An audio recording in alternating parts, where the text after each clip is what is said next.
Hi everybody, Ian here. Today I want to talk about things that rule. Oh, I'm so sorry, please don't leave. But first, only a small amount of people that watch my videos are subscribers. So if you like what you see, consider subscribing. It only takes a second and you can always unsubscribe later.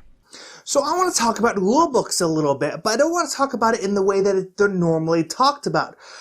Usually when rule books are discussed, they talk about the things that should and should not be included, way things should be discussed, using examples, etc., etc. I'm not talking about any of that.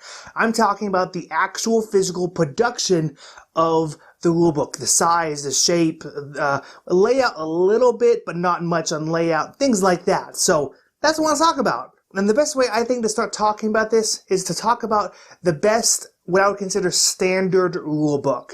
There's no fancy things about it. It's just what I consider to be the most standard and also the best. And that would be these rulebooks right here. This size of rulebook.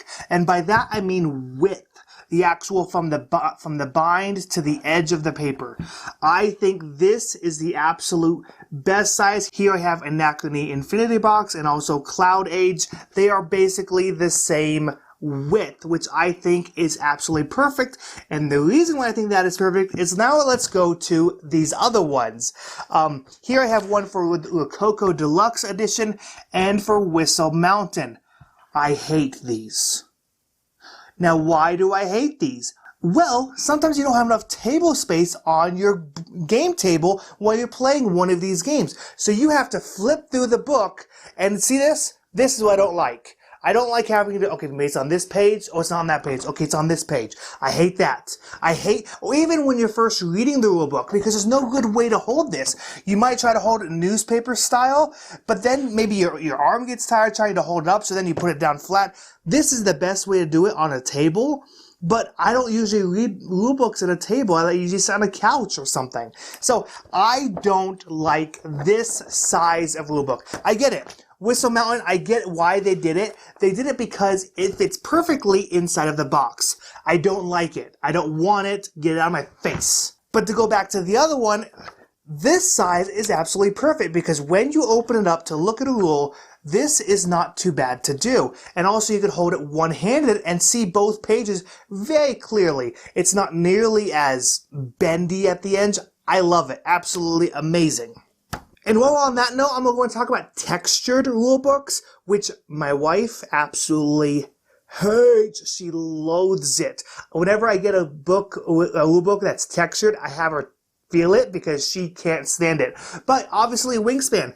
I like the feeling of Wingspan. I think they're absolutely great. I like the way it grips. It's not as slippery. It's fantastic.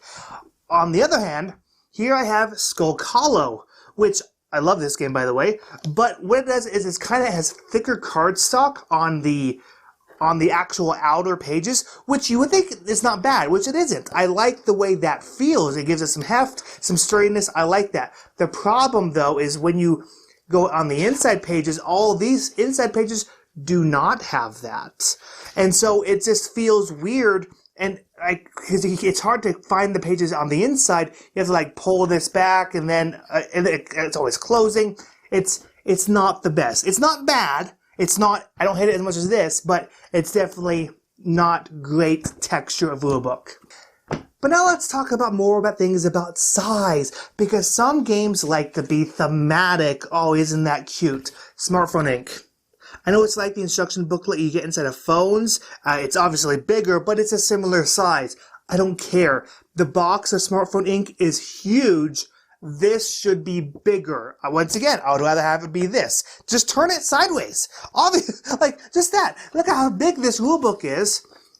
Just turn it sideways. And so yeah. Once again, I get that I was being thematic. I don't like it. Get out of my face.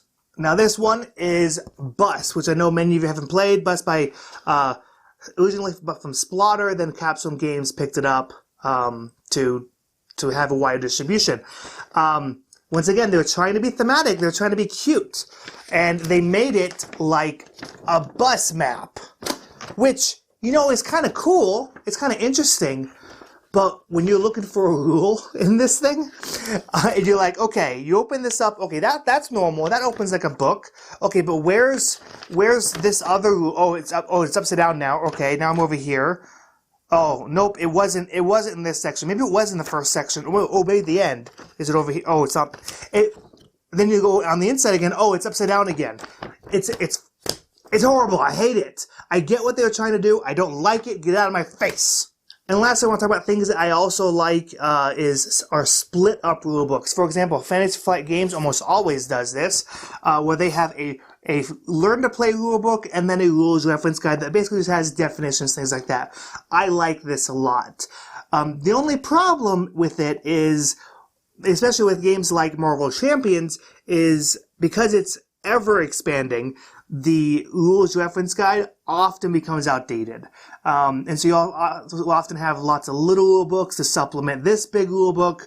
So I wish there was ways to maybe get a more complete version instead of having to go online all the time. It's not terrible, but it's kind of a little bit annoying, especially for games like this. And then the next one I want to talk about is actually Dwellings of Eldervale, because they actually have 3 rule books. They have the main rule book, then they have an appendix, and then they have the solo rule book, which again, I don't need it, but it's nice. So that way, if I know, oh, is this a main rule or is this a solo rule, I can look in here and find out. And what I often do is I actually put the solo board inside of the rule book, so that way it's right there. It's not clogging up the rest of the box. We have to find it. It's just right there inside the rule book. Yeah. So those are rule book types that I like and don't like. I honestly really dislike these when I have to read them and the pages are flopping, trying to figure out where everything goes. I don't like it. If I had to pick just one, it would be this. This is absolutely, for me, it's a perfect size and style of rulebook, and if everything was like this, I would be a happy gamer. So, anyways, everyone, thanks for watching this board game gab. I've been Ian. Now go experience many bored feelings. I want to thank you all so much for watching my video. I know there are hundreds, if not thousands, of other board game content creators out there, and you took your time to watch this one, so thank you so much. If you like what you see, consider subscribing. You can do that right here. And if you want to see more of my videos, you can click right up here to see more. And down here is just a video that YouTube thinks you may like. So once again, thanks for watching.